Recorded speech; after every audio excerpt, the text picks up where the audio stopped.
Can you guys see the Texans taking the leap into elite contender status next season? It's hard not to say yes. I think CJ Stroud has established himself already as one of the best quarterbacks in football. There's no reason to believe he won't at least repeat what he did this season. He's flat out awesome. The guys around him get a little bit older, a little more probably experience. Top 10 quarterback in football. Yeah, for sure. Tank Dell's a year older now. Yeah, I think they win the division again. Absolutely. Okay. I'm not so sure. And it's not because I don't believe in the Texans, but it's much harder to take the leap from very good to elite than it is from bad to good. Mm-hmm. The Texans have shown they can be a competitive team, right? But what you need is things like you need CJ Stroud to go from top 10 quarterback to top 5 quarterback.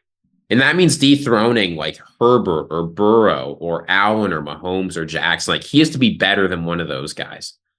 You know, the weapons, they're going to have to improve. The defense was pretty good, but you need a defense that can shut down Patrick Mahomes or Joe Burrow, right? You can't go into Baltimore and get absolutely lit up. So we saw what the gap is between a Ravens team that in turn had a really tough time later in the postseason. There's a big gap from where the Texans want to be and where they are now. And bridging that in just 1 year is very hard. I think we're looking at 2 years to when the Texans are going to load up for a Super Bowl run. But I do think like they'll improve next year again. But the following year is when I'm going, okay, now kind of everything will come together. You have year 3 of Stroud. You have year 3 of Tank Dell and Will. It's crazy how young this team is. Like it is disgusting. That's probably more realistic is 2 years. Oh, but they from could. now. I mean, the jump that they had last year was ridiculous. And this is actually where I saw the Ayuk trade. It wasn't with the Browns. Dan Graziano made a mock trade, and Ziggy hates these. He hates like ridiculous mock trades. But I love this. This is my favorite part of the offseason. Dan's trade was the Texans trade pick number 23 and 2024 third round, 86 overall, for Brandon Ayuk and a 6th round pick. And yeah. Ooh, Texans with Ayuk. I mean, if you have Ayuk, Tank Dell, and Nico Collins, that's a really, really solid. I would do trade. that. So then you got to find a running back, but no, those don't matter. I would do that for sure. But you would trade. So essentially, let's. Yeah, I'd go would you do that, Ayuk. Ziggy? 23 and a third? Yes. Probably not. Probably not. Ayuk wants a giant deal. He's more valuable in San Francisco than he'll be anywhere else. They have young weapons. I don't feel a need to go out and give up a 1st round pick for that. I think Ayuk's their one. He would be, and this is where I probably underrate Brandon Ayuk. I don't know if I would view him as like a dominant receiver. I think Brandon Ayuk's a very good receiver, but I still don't put him in that upper echelon of guys. He benefits from being in San Francisco more than anyone else in the NFL. Yeah, no, even Brock Purdy. He's set to make $14.1 million next year, but he's going to want a long-term deal. I mean, 1,350 yards, 7 touchdowns. Like he's very good, but yeah, I don't think I'd take that swing on Ayuk. But they certainly need to get some more weapons for Stroud, and on the defensive side of the ball, of course, they can improve. They're losing a couple pass rushers as well, so they're going to need to reload. But I like this Texans team a lot. I think they're in good shape. Secondary has a few pieces too, so. Shore up that defense, and when the defense is ready, I think the offense will be just fine to go in a deep run.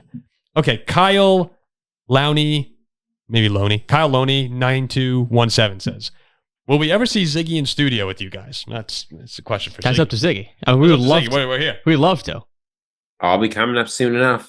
That's a good statement. Actually, we know he'll be here in October. We know he'll be here in October. Little Halloween action? Something like that. Well, Notre Dame Navy action. That's right. That's okay, right. M.2 says, with all this talk about Marvin Harrison Jr. being a virtual lock at number 4, it's got me wondering how many teams actually find success picking a receiver in the early first round. It's always seemed to me that an early round 1 wideout is a horrible way to spend your draft capital. But I'm curious if you could dig up any examples where it worked out really well for a team. I think it all depends on the team. Like I've been saying for a while, like if it's this year's Bears, I go out and get him. Like I feel it's another alpha weapon like that. But you do look at I'm also big on defense as well in these early rounds because there's so many good offensive players late. Like AJ Brown was what? He was a 2nd round pick. AJ, I think he was. I mean, you could go back anywhere. Like Cooper Kupp was a 3rd round pick. You know, Yeah, like go late. there's Antonio so Brown was a 5th round pick. yeah, there's so many elite receivers you can find in the later rounds. So I'd say generally, for the most part, a receiver in the top 5, top 10 is a waste of a pick. There are guys though that you go, yeah, he's different.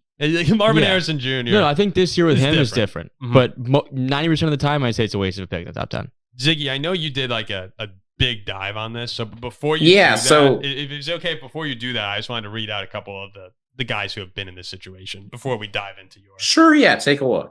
Just from going back, I was looking at guys who were taken. I viewed top 10 as an early pick. CD wasn't top 10, was he? No, CD wasn't. CD and Jefferson. This was were what, both 17? 17. Like, Jefferson was was- like 21, somewhere around there.